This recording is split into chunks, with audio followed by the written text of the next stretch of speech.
Pemerintah terus mempercepat pemulihan pasca bencana melalui pembangunan hunian tetap bagi masyarakat terdampak, seiring dengan penyediaan hunian sementara.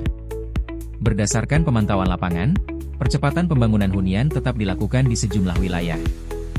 Di Desa Dolok Nauli, Kabupaten Tapanuli Utara, pembangunan 103 unit hunian tetap telah dimulai di atas lahan hibah pemerintah daerah, dengan dukungan Kementerian Perumahan dan Kawasan Permukiman.